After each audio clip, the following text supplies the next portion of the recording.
Hey, how's it going? Today I want to talk about a very important topic that revolves around safety. And this is one of those videos that if you have a friend, family member, or acquaintance who owns a gun and you know they're the type who doesn't really train, you probably should forward this video to them. This stems from a lot of things that we see in our classes where people should know the safety rules, but they come in and we always have to remind them of the safety rules and correct people when they're actually shooting and doing things on the line. So if you want to make sure that you're safe at the range or in a class, whenever you're handling a gun, or your friends, family, or acquaintances, make sure to stay tuned.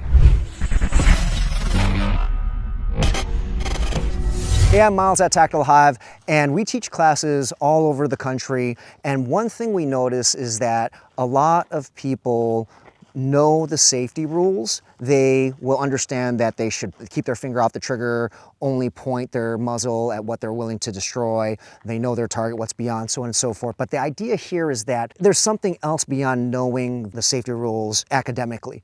We want to make sure that gun owners understand how to apply those rules and know them subconsciously.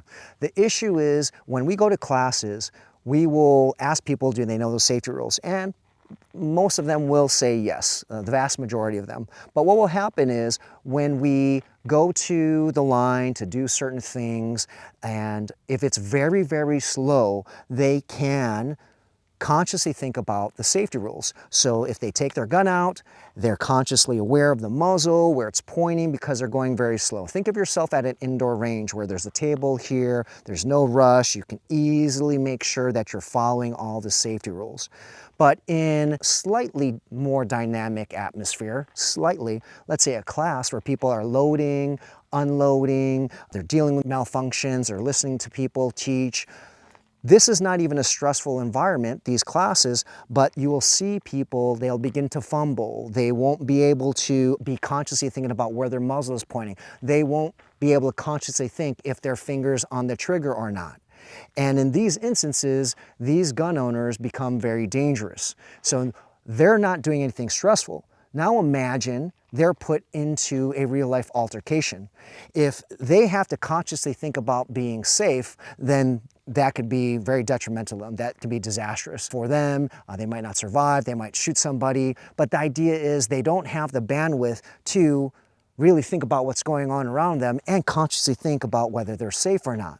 So it's important that gun owners understand the safety rules, but you have to be able to apply them subconsciously. It's not enough just to be able to recite them. We see this all the time. Your general gun owners will be able to talk about them, and they laugh, or they'll cringe and make remarks when they hear about stories of people being unsafe, but then they don't realize they actually fall in that same bucket, particularly when there's more to think about. There have been people who, you probably know them, the range Nazis, the safety Nazis in classes, who will always talk about being safe. They're going to tell someone to take their trigger off the finger, keep the muzzle in a safe direction. But we have seen it firsthand where sometimes that range Nazi, that safety Nazi, is the one that has an accident because they're thinking about new things that they're learning, they're being a little bit more dynamic, but the safety rules are not embedded in their subconscious. They can't actually put them into practice, and then once again, that can be very dangerous.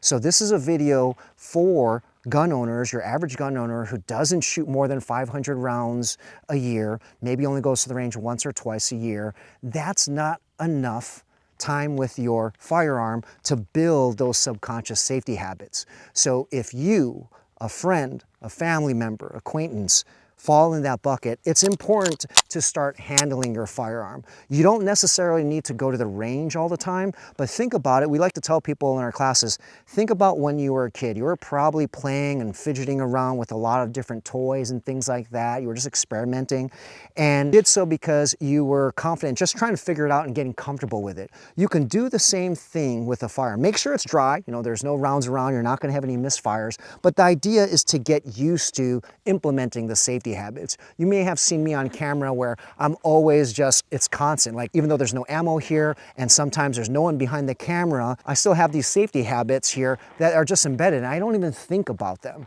And that's what you want to get to. I didn't need to go to the range all the time to do that. That's just dry fire or handling my gun around the home, getting used to holding this, getting very comfortable with it, not being afraid of it. It's one of these things where if you have a tool and you even hold that tool a lot, you're going to be intimidated. You're going to be afraid.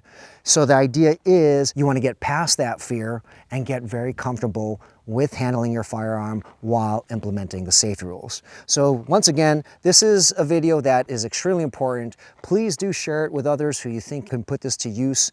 Your average gun owner is not handling their gun enough. Maybe they think they always have to go to the range, but if you're a serious shooter and you've been following us for a long time, you know that's not necessary. Dry fire can go a long way. And in this instance, we're not even asking you to dry fire. It's just more about handling your gun, knowing the safety rules in the back of your mind, and understanding how to move this gun and manipulate the gun more confidently and safely. Anyway, hope you guys liked the video.